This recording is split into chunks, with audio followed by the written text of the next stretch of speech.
going beneath the events, headlines, issues, and trends that may affect our marketplace as we take a closer look. Well, big tech is now on the federal government's radar. Partly at issue here is anti-competitive tactics employed by these companies. It's been reported that the Justice Department is preparing an antitrust investigation into some of the largest of these tech giants. And that's what we're taking a closer look at now with our very own Chief Equity Strategist and Economist, John Blank. John, break this down for us. It wasn't that long ago that everybody loved these tech giants. What happened here?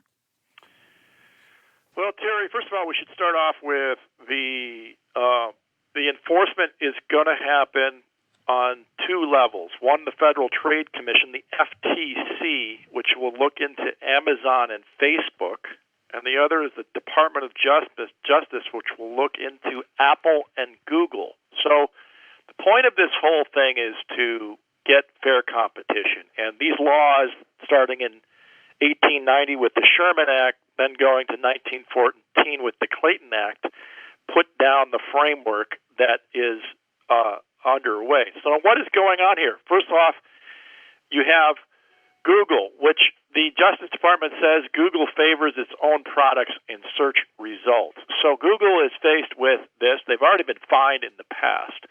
Facebook is called a monopoly by its co-founder Chris Hughes, and the idea there is to bust up WhatsApp and Instagram from Facebook. Amazon, half of all online shopping transactions happen on Amazon, and 75%, according to Gartner, of all advertising goes through Facebook or Google. So just amazing. And then the final one, Apple. Apple charges a 30% commission to apps that sit on its it delivers for people 30%, and it is exclusive. So there is another clear case of abuse of power. So it's a medley of things, Terry, and it's two groups, the FTC and the Justice Department, who divvied this up. All right, those are the real issues here. But we're just in the preliminary stages of this scrutiny. So how long can this go on? Terry, there's two cases to look back on history. One is IBM, which lasted 13 years, and one is Microsoft, which lasted 11 years. And in many ways, these were debacles. So if you think that's the direction we're going, that's how long it can take. But I think it might be actually 3 or 4 years, or at minimum 2 years, and much less severe than breaking them up, because that's the issue here, is whether there's other ways to deal with this.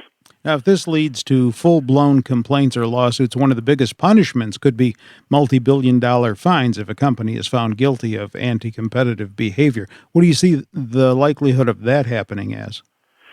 Pretty high for Facebook. I think Facebook is certainly on the way to fining. I think the other ones are more likely to lead to something else. And, I think Facebook, number one, they are likely to get WhatsApp and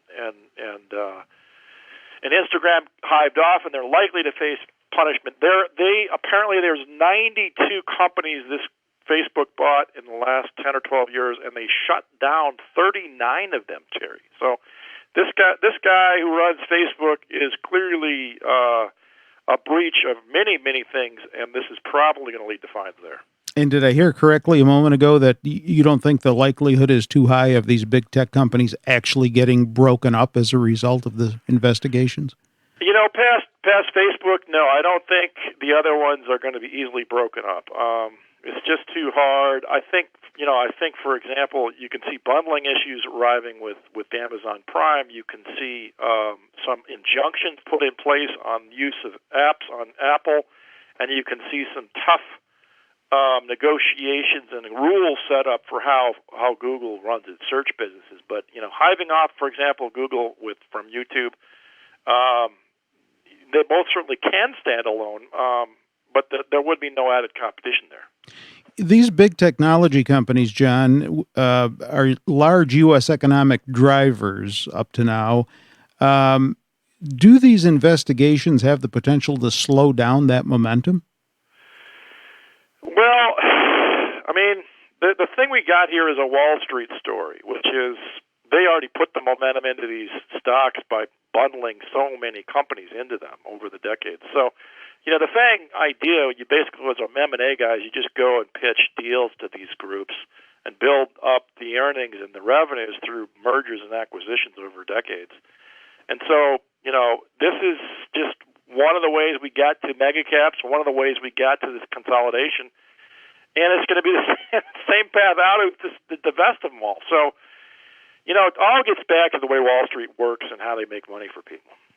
So does this have the potential of materially changing the tech sector as we currently know it?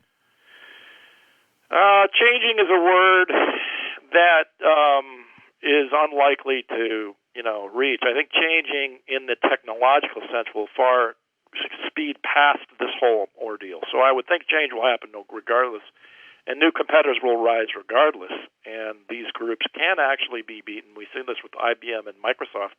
Again, it was really competition in their own evolution of models internally that drove their change, and it was the breakdown of creative destruction that did it. So creative destruction is always in play, and these antitrust things are going to be a secondary side fiddle to that. Federal government and the companies involved are probably not going to be disclosing too much about these investigations as they progress.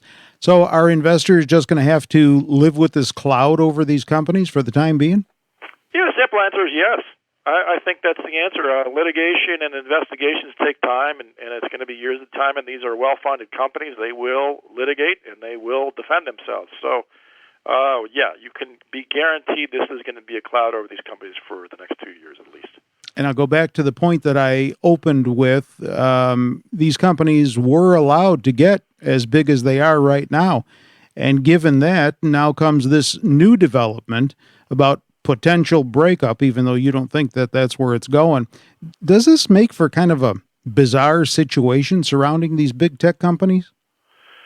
I don't think so. I think the market has long understood this. I do think, running into the election and the year after it, particularly if you get a Democratic presidential candidate, but really even the Republican incumbent candidate is speaking about this problem. It's just a question of whether there's a different set of faces driving these things at the FTC and the Justice Department, and those are bureaucracies, Terry, and likely these cases just roll into the same groups over any administration. So my guess is this is here to stay, and it's going to bury itself in the bureaucracies for a good piece of time.